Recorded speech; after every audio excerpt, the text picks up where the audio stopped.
All right. Today we are talking about the Orlando Magic and their upcoming offseason. So let's just jump right into it. All right. So Orlando, obviously last season, they traded away some key players. They traded away Nikola Vucevic. They traded away Evan Fournier, Aaron Gordon, and they kind of traded for the future. Not kind of, I think they actually did. They very much traded for the future. So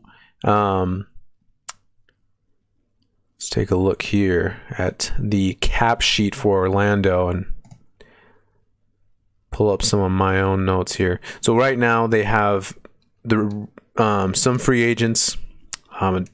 Dwayne Bacon has a non-guaranteed deal. They'll have to get that sorted out. James Ennis and Otto Porter are unrestricted free agents. This team was really, really bad last year.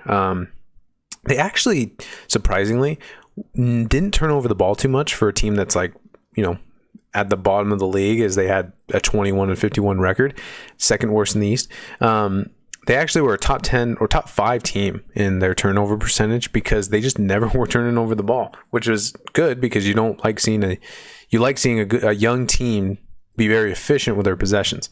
So RJ Hampton, Chuma Okeke, and Cole Anthony last year were really key pieces to the team that, while their youth showed, obviously last year, they were pieces and young players that you could get excited about. So, and that is not without, and those 3 players are kind of come after the fact of having Mo Bamba, Jonathan Isaac, Markelle Fultz got injured last year, and so we'll kind of see how he bounces back.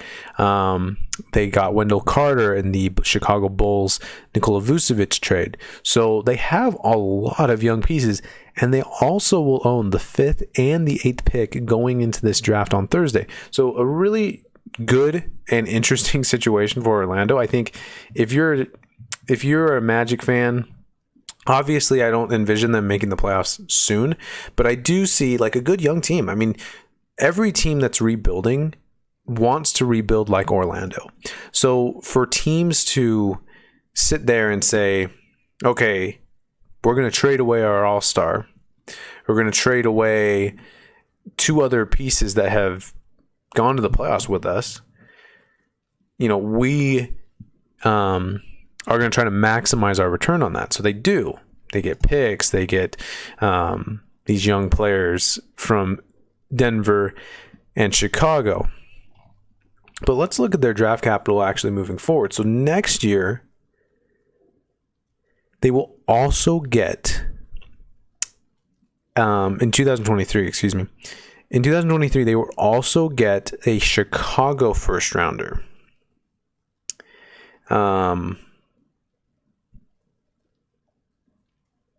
Let's take a look here.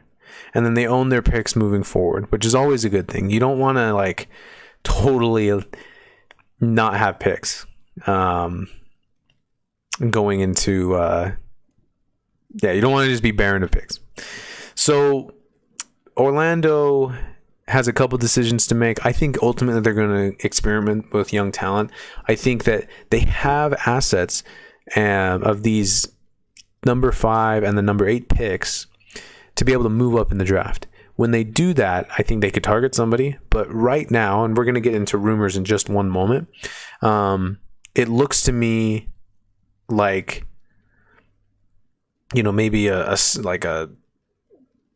packaging up these 2 picks, maybe moving up. Obviously, that's a good idea. But even landing 2 guys in the top 8, while this draft kind of cuts down on the high ceiling potential at number 3 after Jalen Green, Evan Mobley, and Cade Cunningham, I believe that there still are players out there that could be very good in the NBA. One trade candidate that also comes to mind for Orlando is Terrence Ross. I think that he's a guy who, as we look at our cap sheet here, making roughly, let's see, that is 13 plus 11. That's about $24 million over the next 2 years. So a team might go and look and say, hey, we need some shooting, maybe a slashing wing. Could Orlando say again, we want a first round pick for that, and move forward that route, or do they hold on to him and maybe make a trade next offseason when his contract is expiring the next year? So watch out for Terrence Ross. I also do believe Gary Harris is probably a buyout candidate. It seems like Gary Harris is still super young, but been in the league 7 years. He had a few moments in Denver, but ultimately he just never really took off. There were injuries to his career, so that obviously is a factor. But ultimately, Gary Harris just didn't ever really peak as a player. Or I guess you could say he already did peak as a player.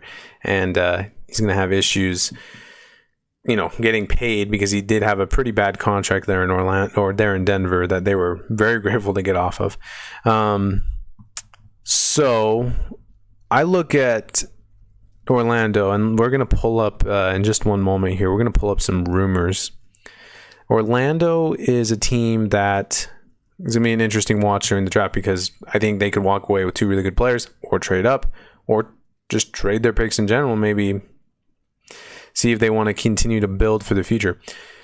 So let's look at this report here. This was Josh Robbins of the Athletic. No, sorry. This is here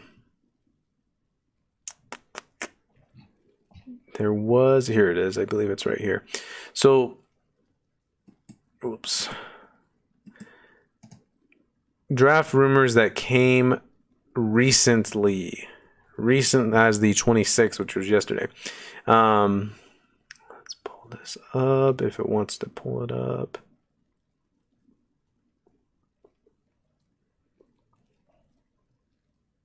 Here we go. People around the league have locked into the idea that Scotty Barnes is the favorite to be picked at number 5 by the Orlando Magic. I think that's a pretty all right pick for Orlando. I don't think that they need offense from kind of their young guys. I mean, Cole Anthony played pretty solid. Markelle Fultz, Jonathan Isaac, like these guys, can be offensive players. And I think if you are able to kind of slow Scotty Barnes into a role where he's not going to be the guy who has to score the ball at a high rate, I think that's when you can really say, okay, well, he's very good, and he'll provide defense. He's a good competitor, good leader. There's so much good things to hear about, like his character. So I think that helps a young team. So can he be a leader can he be kind of a Draymond-esque player for this young Magic team at number 5? So I think that's one other thing to kind of take away from some of the reports that have been coming out, is that Scotty Barnes at number 5 is probably going to be the pick for Orlando if they keep it. But that's the only thing I've heard about Orlando. I haven't heard anything about the number 8 spot for them. Currently, let's take a look here. I'm going to scroll down to see if I can see anything else.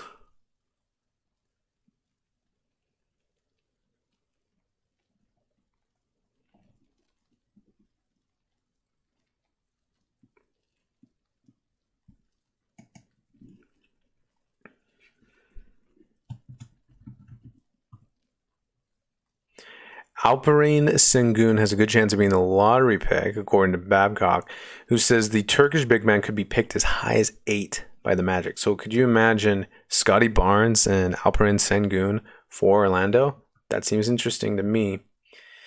This is what I mentioned. President Jeff Weltman indicated that Orlando has had conversations about trading up or down in the upcoming draft. I think trading up, the quote is, I think trading up is always difficult, and it's always difficult the higher you're talking about in the draft. I can tell you that we've had a lot of discussions both ways, up and down, and it's not easy to get those deals done. So yeah, I mean, there he goes. He pretty much just writes it out there that the Magic are looking to potentially trade up or trade down. Jonathan Isaac making strides in his ACL recovery. That's good to hear. Love hearing that.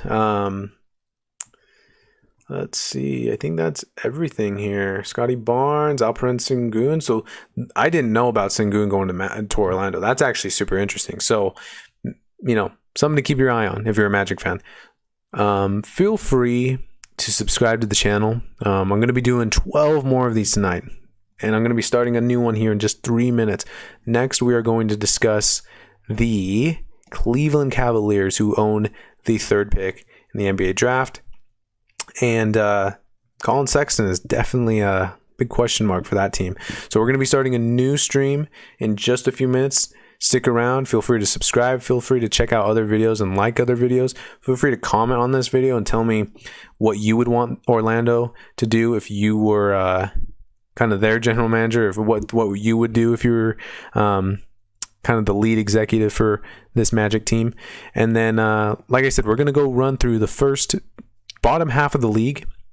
We got 13 more of these to go, I believe. 12 more of these to go. We've done 3 already. Go check them out. But we're going to end this stream. We're going to talk about the Cleveland Cavaliers just in a couple minutes. So join that stream. Rise, it starts.